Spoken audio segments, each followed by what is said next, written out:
अजित पवार गटाचे सर्व आमदार हे शरद पवारांच्या भेटीसाठी दाखल झालेले आहेत। मंत्र्यांनंतर आता आमदार देखील शरद पवार यांच्या भेटीला आले आहेत। अजित पवार गटाचे सर्व आमदार वाय.बी. चव्हाण सेंटरवर दाखल झाले आहेत आणि हे आमदार येणार असल्याची पवारांना माहिती नव्हती आणि हे कळल्यानंतर शरद पवार हे सिल्वर ओकवरून तातडीने वाय.बी. चव्हाण सेंटरमध्ये आलेले आहेत।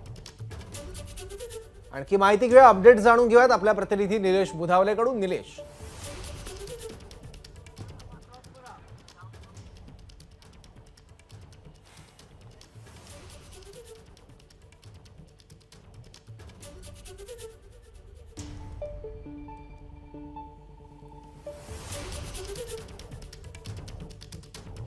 निलेश सोबत आपला संपर्क होऊ शकत नाहीये, पण आताची महत्त्वाची अपडेट आहे। शरद पवार हे देखील सिल्वर ओकवरून वाय.बी. चव्हाण सेंटरवर दाखल झालेत आणि आता चर्चेला सुरुवात झालेली आहे। आता चर्चा नेमकी काय होते, काही सकारात्मक तोडगा होऊन राष्ट्रवादी काँग्रेसच्या दोन्ही गटांमध्ये समेट होतो का हे सुद्धा बघावं लागेल, कारण त्यावरून राज्याच्या राजकारणाची देखील पुढची दिशा ठरणार आहे। आणखी माहिती घेऊया आपला प्रतिनिधी निलेश बुधावलेकडून। निलेश,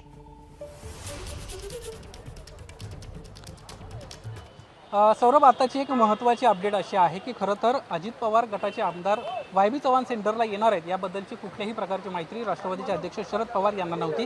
कुठंतरी अजित पवार गटाच्या वतीने ही खेळी करण्यात आल्याची माहिती मिळते, कारण या ठिकाणी 2 वाजता शरद पवार गटातील आमदारांची बैठक होती आणि हे सर्व जे आमदार आहेत त्या आमदारांना भेटण्यासाठी शरद पवार या बैठकीसाठी वाय.बी. चव्हाण सेंटर इथं येणार होते। मात्र तत्पूर्वीच अजित पवार गटातील सर्व आमदार या ठिकाणी पोहोचले आणि त्यांच्याकडून शरद पवारांना विनंती करण्यासंदर्भामध्ये कुठेतरी प्रयत्न सुरू असल्याचं पाहायला मिळत आहे। कुठेतरी एक खेळी अजित पवार गटाच्या वतीनं करण्यात आल्याचं आपल्याला समोर येत आहे। या बैठकीसाठी आपण पाहायला गेलं तर प्रदेशाध्यक्ष सुनील तटकरे असतील, यासोबतच राष्ट्रीय कार्याध्यक्ष प्रफुल्ल पटेल असतील, शरद पवार आणि अजित पवार असतील, हे सर्व अगोदरच शरद पवार येण्यापूर्वी या बैठकीच्या ठिकाणी पोहोचले आणि त्यांच्या वतीनं शरद पवारांना मनधरणी करण्याचा प्रयत्न होतोय।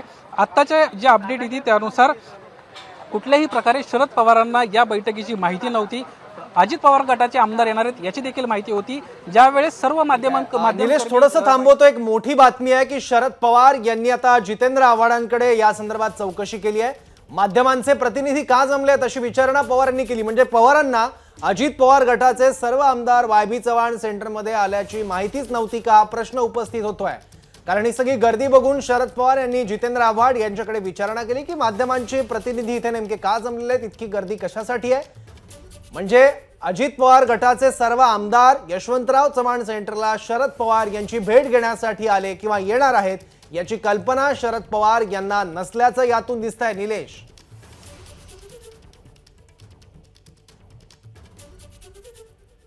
पद्धतीने मी माहिती देतो की या ठिकाणी ज्यावेळेस शरद पवार पोहोचले त्यावेळेस त्यांना ह्या अजित पवार गटातील आमदार या ठिकाणी आहेत याबद्दलची कुठल्याही प्रकारची माहिती नव्हती।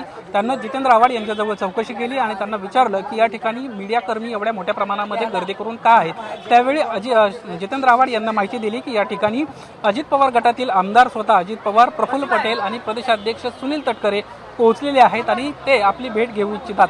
तत्पूर्वी या ठिकाणी जे शरद पवार गटातील आमदार येणार होते त्यांना प्रदेशाध्यक्ष जयंत पाटील यांनी वाय.बी. चव्हाण सेंटर इथं ज्या पद्धतीनं अचानक हे सर्व आमदार अजित पवार गटातले आले, त्यानंतर या सर्व आमदारांना त्यांना तत्काळ प्रदेश कार्यालय आपलं जे आहे राष्ट्रवादीचं बेलाड पियर तिथं जायला सांगितलेलं आहे। तिथं पवार गटातील सर्व जे आमदार आहेत ते त्या ठिकाणी एकत्र येणार आहेत।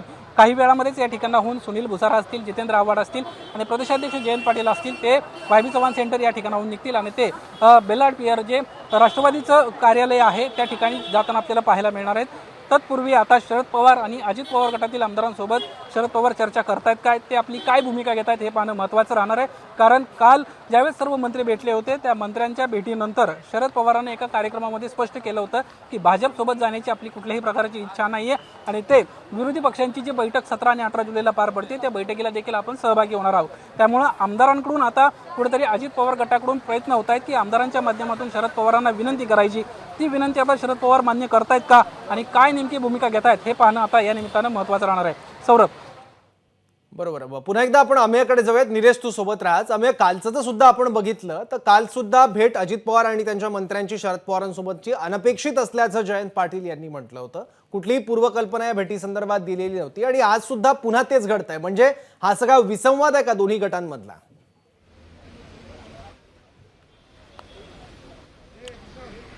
नक्कीच सौरभ, याला कुठेतरी विसंवाद आणि एक अजित पवार गटाकडनं शर्थीचे प्रयत्न असं म्हणता येईल. कारण की आपण बघितलं की एके दिवशी संध्याकाळी अचानक अजित पवार सिल्वर ओकवर पोहोचले, तेव्हाही कुणाला कल्पना नव्हती. काल रविवारी अपेक्षित नसताना अजित पवार आणि त्यांच्यासोबतचा संपूर्ण गट वाय.बी. चव्हाणवर अचानक दुपारच्या वेळी शरद पवारांची भेट घेण्यासाठी दाखल झाला.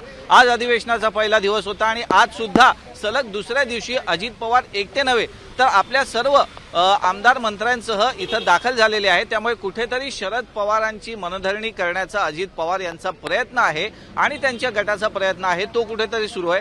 जशी माहिती आपल्याला निलेशनं दिली की शरद पवारांना आज इथं अजित पवार गट किंवा अजित पवार स्वतः इथं येणार आहेत याची माहिती नव्हती. त्यांनी त्याची चौकशी केली. खरं तर आज इथं राष्ट्रवादी काँग्रेसची बैठक अपेक्षित होती शरद पवार गटाची, परंतु आज त्या बैठकीच्या आधीच अजित पवार आपल्या मंत्र्यांसह आणि आमदारांसह इथं दाखल झालेत.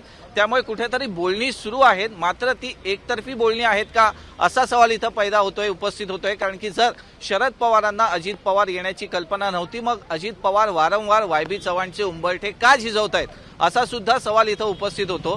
त्यामुळे कुठेतरी अजित पवार आणि गटाकडनं अजूनही शरद पवार यांची मनधरणी आणि शरद पवार यांचा पाठिंबा, शरद पवार यांचा आशीर्वाद मिळवण्यासाठीचे प्रयत्न इथं सुरू असलेले पाहायला मिळत आहेत. कारण की जसं आपल्याला माहिती आहे की राष्ट्रवादी काँग्रेसचा आधारस्तंभ म्हणून शरद पवारांकडे पाहिलं जातं. नाशिकच्या सभेला सुद्धा या बंडानंतर प्रचंड गर्दी ही फक्त शरद पवार यांच्यासाठी आली होती. त्यामुळे कुठेतरी शरद पवार यांची साथ आणि शरद पवार यांचा पाठिंबा, शरद पवार यांचा आशीर्वाद आपल्यासोबत राहावा हीच अपेक्षा बाळगून अजित पवार आणि त्यांच्यासोबतचा बाहेर पडलेला किंवा राष्ट्रवादीचा एक गट वारंवार शरद पवार यांची विनवणी करताना आपल्याला पाहायला मिळतोय. सौरभ, बरोबर.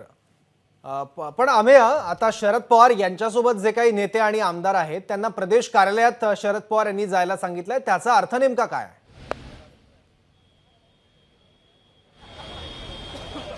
ही सुद्धा गोष्ट सौरभ अतिशय महत्वाची आहे. कारण की आजपर्यंत प्रदेश कार्यालयावरती ताबा जो होता तो शरद पवार गटाचा होता. आता जर तिथं अजित पवार आणि त्यांच्या मंत्र्यांना जाण्याची सूचना केली असेल तर नेमकी आता पुढची राष्ट्रवादीची भूमिका काय हा सुद्धा प्रश्न आहे. त्यामुळे जर एकीकडे जसं शिवसेनेच्या बाबतीत आपण पाहिलं की न्यायालयीन लढाईपर्यंत गेलं, अतिशय चिखलफेक करण्यात आली आणि शिवसेना कुणाची हा मुद्दा गल्लीपासून दिल्लीपर्यंत सगळीकडे आपल्याला रंगताना पाहिला. परंतु राष्ट्रवादीच्या बाबतीत ती गोष्ट होऊ नये अशीच भूमिका दोन्ही गटांकडे आहे, अजित पवार गट असेल किंवा शरद पवार यांच्या गटाची. त्यामुळे कुठेतरी सामोपचारानं हा वाद मिटवता येईल का, काही तडजोड होत काय. परंतु आज सभागृहात आपण जर बघितलं तर काँग्रेस सोडून कोणीच त्या ठिकाणी बोलत होतं आणि म्हणून कुठे एकवाक्यता विरोधी पक्षामध्ये नाहीये, कुठे कॉर्डिनेशन त्यांच्यामध्ये नाहीये. म्हणजे मला असं वाटतं की मी 30 वर्ष झाले या सभागृहात सदस्य आहे, पण या 30 वर्षामध्ये इतका विखुरलेला किंवा सैरभैर झालेला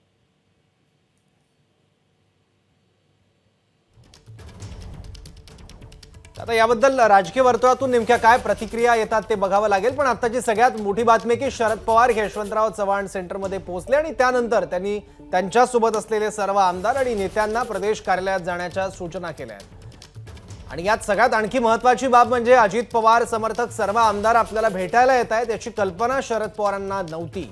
त्यामुळे माध्यमांचे प्रतिनिधी आणि इतकी गर्दी वाय.बी. चव्हाण सेंटरच्या समोर का दिसते अशी विचारणा शरद पवार यांनी जितेंद्र आव्हाड यांना केली.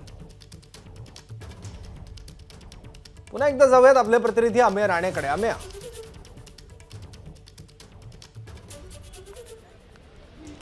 सौरभ, आपण पाहिलं की आता जवळपास अर्धा तास उलटून गेलेला आहे. ही बैठक सुरू आहे कारण की अजित पवार हे शरद पवार यांच्या येण्याच्या आधीच इथं दाखल झालेले होते आणि काही वेळापूर्वी शरद पवार सुद्धा इथं दाखल झालेले आहेत. परंतु वाय.बी. चव्हाणमध्ये आज आपण बघू शकतोय की एरवी माध्यमांना आजपर्यंत प्रवेश दिला जातो, परंतु आज वाय.बी. चव्हाणचे मुख्य दरवाजे जे आहेत ते बंद केलेले आहेत. आतमध्ये खास करून माध्यमांना कुठेही प्रवेश दिला जात नाहीये. त्यामुळे आतमध्ये नेमकं काय होतंय, दोन्ही मोठ्या नेत्यांची भेट झाली आहे का, त्यांच्यात चर्चा झाली आहे का याची निश्चित माहिती उपलब्ध होत नाहीये. आतमधनं जी सूत्रांकडनं माहिती येते किंवा नेते मंडळी जी माध्यमांना माहिती पुरवतायत त्याच्यावरच आपण माहिती देऊ शकतोय. परंतु आज नेमकं आतमध्ये काय चाललंय, कारण की आज सलग दुसऱ्या दिवशी वाय.बी. चव्हाण सेंटरमध्ये शरद पवार आणि अजित पवार आणि त्यांच्यासोबत बाहेर पडलेला गट हे एकत्र आहेत. त्यामुळे त्यांच्यात नेमकी काय चर्चा होते अजूनही आपण बघितलं की सबुरीचा सल्ला आहे. कुठल्याही दोन्ही गटांपैकी एकानेही एकमेकांवरती अतिशय खालच्या पातळीतली टीका केलेली नाहीये, त्यामुळे दोन्ही गट अजूनही एकत्र येऊ शकतात ही शक्यता नाकारता येत नाही आणि महाराष्ट्राच्या राजकारणात हे आपण यापूर्वी सुद्धा झालेलं पाहिलेलं आहे। त्यामुळे शरद पवार अजूनही अजित पवार गटाच्या कुठल्या प्रतीक्षेत आहेत आणि ते त्यांना कशा प्रकारे प्रतिसाद देतात यावरून राज्यातली जी पुढची राजकीय गणितं आहेत आणि आगामी अधिवेशनातली राज्य सरकारची भूमिका ही अवलंबून असेल असं सध्याचं चित्र आहे। सौरभ, बरोबर, त्यामुळे एक प्रश्न आता उपस्थित होतोय आम्ही की शरद पवार हे आता अजित पवार समर्थक आमदारांची भेट घेणार आहेत की नाही घेणार आहेत, किंवा कुठली पत्रकार परिषद वगैरे असं काही होणार आहे या भेटीनंतर? सध्या आज जो शरद पवारांचा दिवसभराचा कार्यक्रम होता त्याच्यात ही भेटच ठरलेली नव्हती। अचानकपणे अजितदादा इथं आलेले आहेत आपल्या आमदारांसह, त्यामुळे आज यांची भेट होते का, या बैठकीचे नेमके तपशील काय होतात हे पुढे पाहणं उत्सुकतेचं आहे आणि नेते बाहेर आल्याच्या नंतर ते माध्यमांशी काही बोलतात का हे पाहावं लागेल। आपण बघू शकतोय की संपूर्ण जो गेट होता तो आज इथं माध्यमांची गर्दी आहे, पोलिसांनी संपूर्ण गेट बंद केलेला आहे, त्यामुळे वायबी चव्हाणचे जे सुरक्षाकर्मी आहेत ठीक आहे त्यांनी सुद्धा गेट जो आहे तो पूर्णपणे बंद केलेला आहे। आणि आम्ही थोडंसं थांबवतो, काही अपडेट जाणून घेऊयात निलेश कडनं। Nilesh, stand by. सौरभ, आत्ताच्या घडीची एक महत्त्वाची बातमी आहे आणि एक मोठी बातमी आहे। राष्ट्रवादीचे अध्यक्ष शरद पवार पत्रकार परिषद घेण्याची शक्यता आहे। बेंगलोरला ते उद्या जाणार आहेत। तत्पूर्वी ही पत्रकार परिषद घेण्याची माहिती एबीपी माझाला विश्वसनीय सूत्रांनी दिली आहे। खरं तर मागच्या काही दिवसांपासून ज्या पद्धतीनं अजित पवारांकडून प्रयत्न होत आहेत आणि वारंवार या ठिकाणी शरद पवारांना भेटण्याचा प्रयत्न होत असताना कुठेतरी आता राज्यामध्ये एक संभ्रमाचं वातावरण पाहायला मिळतंय आणि त्या संदर्भात कदाचित शरद पवार आपल्या पत्रकार परिषदेमध्ये बातचीत करण्याची शक्यता आहे। सध्याची माहिती मिळते त्यानुसार शरद पवार ही पत्रकार परिषद कदाचित आजच घेऊ शकतात आणि आपली जी भूमिका आहे ते मांडू शकतात। खरं तर एका कार्यक्रमामध्ये ज्यावेळेस काल सर्व जे मंत्री आहेत ते भेटून गेले त्यानंतर पवारांनी स्पष्ट केलं होतं की कुठल्याही परिस्थितीमध्ये भाजप सोबत आपण जाणार नाही। मात्र दुसऱ्याच दिवशी या ठिकाणी पुन्हा एकदा अजित पवार गटातील आमदार शरद पवारांना भेटायला आले आणि त्यांच्या वतीनं पुन्हा एकदा राष्ट्रवादी एक संघ व्हावी यासाठी शरद पवारांना आता मान्य करावं आणि आम्हाला पक्षात घ्यावं, आपण सर्वजण एकत्र राहूयात अशा पद्धतीची विनंती करण्यासाठी हे सर्व आमदार आलेले आहेत। मात्र कुठल्याही परिस्थितीमध्ये शरद पवारांना या बाबतची कुठल्याही प्रकारची माहिती नव्हती। सध्याची माध्यमांमधून बातम्या येत आहेत आणि सध्या महाराष्ट्रामध्ये ज्या पद्धतीची परिस्थिती आहे त्यानुसार कुठेतरी शरद पवारांसंदर्भामध्ये पुन्हा एकदा एक संभ्रमाचं वातावरण निर्माण झाल्याचं पाहायला मिळते। कदाचित या सगळ्या सध्या जे प्रश्न निर्माण झालेले आहेत त्या प्रश्नांसंदर्भामध्येच आपल्या या आजच्या पत्रकार परिषदेमध्ये शरद पवार बोलण्याची शक्यता आहे। काही वेळामध्ये ही कदाचित पत्रकार परिषद होऊ शकते। मात्र बेंगलोरला जाण्यापूर्वी शरद पवार पत्रकार परिषद घेणार आहेत अशा पद्धतीची महत्त्वाची माहिती एबीपी माझाला विश्वसनीय सूत्रांनी दिली आहे। सौरभ, ठीक आहे, अतिशय महत्त्वाची बातमी आहे। पवार बंगळुरूला जाण्याआधी पत्रकार परिषद घेण्याची शक्यता आहे। त्या पत्रकार परिषदेत या सगळ्या भेटींबद्दल शरद पवार काही प्रतिक्रिया देतात काय सुद्धा बघावं लागेल, कारण एक राष्ट्रीय स्तरावर सुद्धा महत्त्वाची घडामोड अशी की विरोधी पक्ष नेत्यांची सगळी मोठ बांधण्याचा प्रयत्न नितीश कुमार गेल्या काही दिवसांपासून करतायत। त्यासाठी ते मुंबईत सुद्धा आले होते।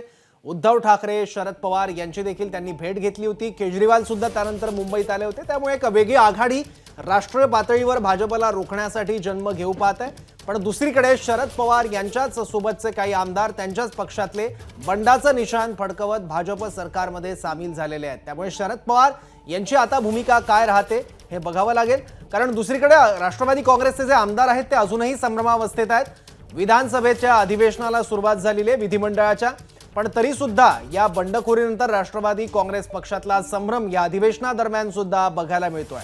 कारण बहुतांश आमदारांनी ते कोणत्या गटात आहेत ते जाहीर केले, पण काही आमदारांबाबत अजूनही संभ्रम आहे आणि राष्ट्रवादी काँग्रेस पक्षात 2 गट पडल्यानंतर काही आमदार हे अजूनही भूमिका घेऊ शकत नाही आहेत। त्यामुळे नेमका कुठल्या गटात ते आमदार आहेत याबाबत वेगवेगळ्या चर्चा सुरू आहेत। कारण जयंत पाटलांनी आकडा सांगितला 19 ते 20 आमदार आमच्या सोबत आहेत।